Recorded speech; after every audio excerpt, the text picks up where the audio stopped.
वाष्पोत्सर्जन के बारे में।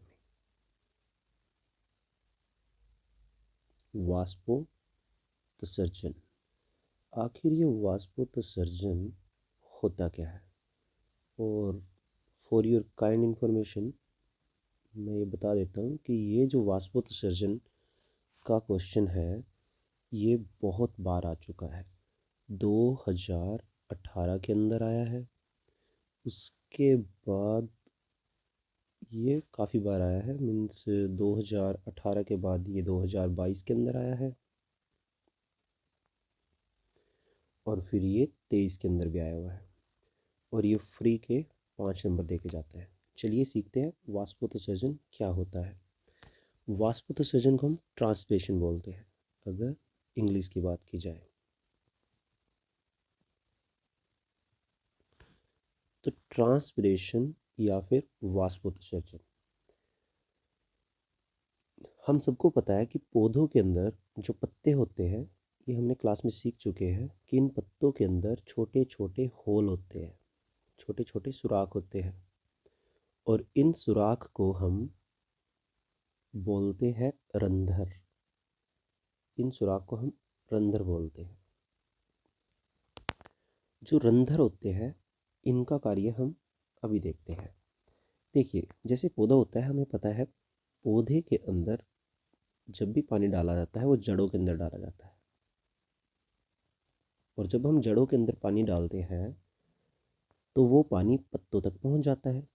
तो अब सवाल आता है कि वो पत्तों तक कैसे पहुंचा? तो यहाँ पे एक पाइप लगी होती है जो पत्तों तक लेके जाती है पानी को, और इस पाइप का नाम होता है जाइलम। इस पाइप का नाम है जाइलम उत्तक। तो जाइलम उत्तक का कार्य होता है पानी को जड़ों से पत्तों तक लेके जाने का, और पत्तों के अंदर होते हैं रंध्र।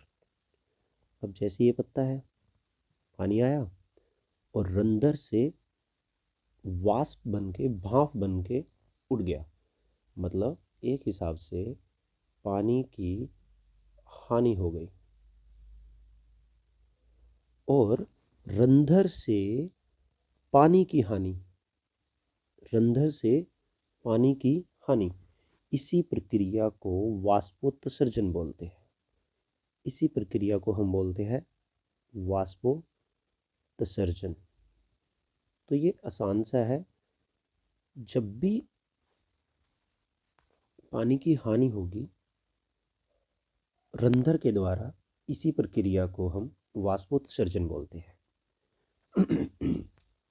तो ये पानी ऊपर जा कैसे रहा है? जाइलम उत्तक के द्वारा, ये भी हमने देख लिया। तो अब जब वाष्पोत्सर्जन क्या क्या कार्य करता है, एक तो अगर हम देखें, अगर वाष्पोत्सर्जन नहीं होगा तो जड़ों से ज़्यादा पानी ऊपर नहीं जा पाएगा। तो पहला कार्य तो हो जाएगा वाष्पोत्सर्जन का जल का अवशोषण, मतलब जल को ऊपर लेके जाने का कार्य ये करता है। पहला कार्य हो जाएगा जल का अवशोषण।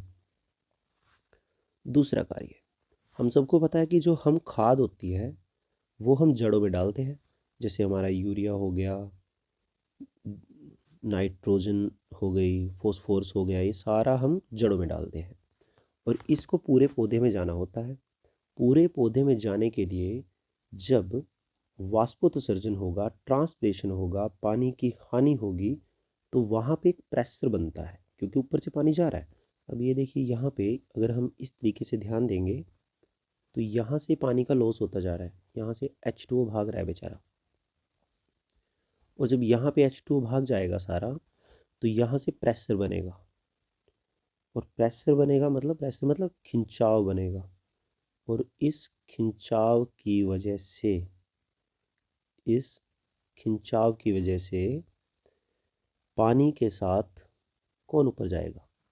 न्यूट्रिशन या फिर न्यूट्रिएंट्स भी ऊपर जाएंगे, जो खाद है, जो लवण है, नाइट्रोजन हो गया, फॉस्फोरस हो गया, ठीक है, ये सब भी ऊपर जाएगा। तो एक तो पानी को ऊपर लेके जाने में मदद करता है वाष्पोत्सर्जन, दूसरा खनिज लवणों को लेके जाने में ऊपर लेके जाता है। तीसरा, अगर हम वाष्पोत्सर्जन देखें, वाष्पोत्सर्जन के अंदर सिंपल इसकी जो डेफिनेशन है वो बहुत सिंपल है कि रंध्रों के द्वारा पानी की हानि वाष्पोत्सर्जन कहलाती है। बट इसके अंदर हो क्या रहा है, पानी की हानि, और हमें पता होना चाहिए कि अगर पानी की हानि होती रहेगी तो पौधे को बहुत ज़्यादा पानी चाहिएगा। तो ध्यान रखना है कि वाष्पोत्सर्जन एक बुराई है। तो वाष्पोत्सर्जन एक अच्छी प्रक्रिया नहीं है, ये एक बुराई है। वाष्पोत्सर्जन एक आवश्यक बुराई है। अब जरूरी भी है और बुराई भी है, बट पौधे को करनी पड़ती है, क्योंकि अगर पौधा नहीं करेगा तो उसके अंदर पानी हर जगह नहीं पहुंच पाएगा। बट बुराई क्यों है? क्योंकि पानी का लॉस हो रहा है, और जब पानी का लॉस हो रहा है इसमें ऊर्जा भी लगती है। देखो, ऊर्जा भी लग रही है, ठीक है। तो ज़्यादा वाष्प उत्सर्जन में ऊर्जा का भी वेस्ट होता है, वेस्ट मतलब हानि, पानी का भी। तो इसलिए एक बुराई भी है, कुछ अच्छे काम लेके आती है, कुछ बुरे काम। तो ये क्वेश्चन अच्छे से कर लेना, अगर समझ आए तो नेक्स्ट क्वेश्चन था ना उसके ऊपर वीडियो बनाएंगे।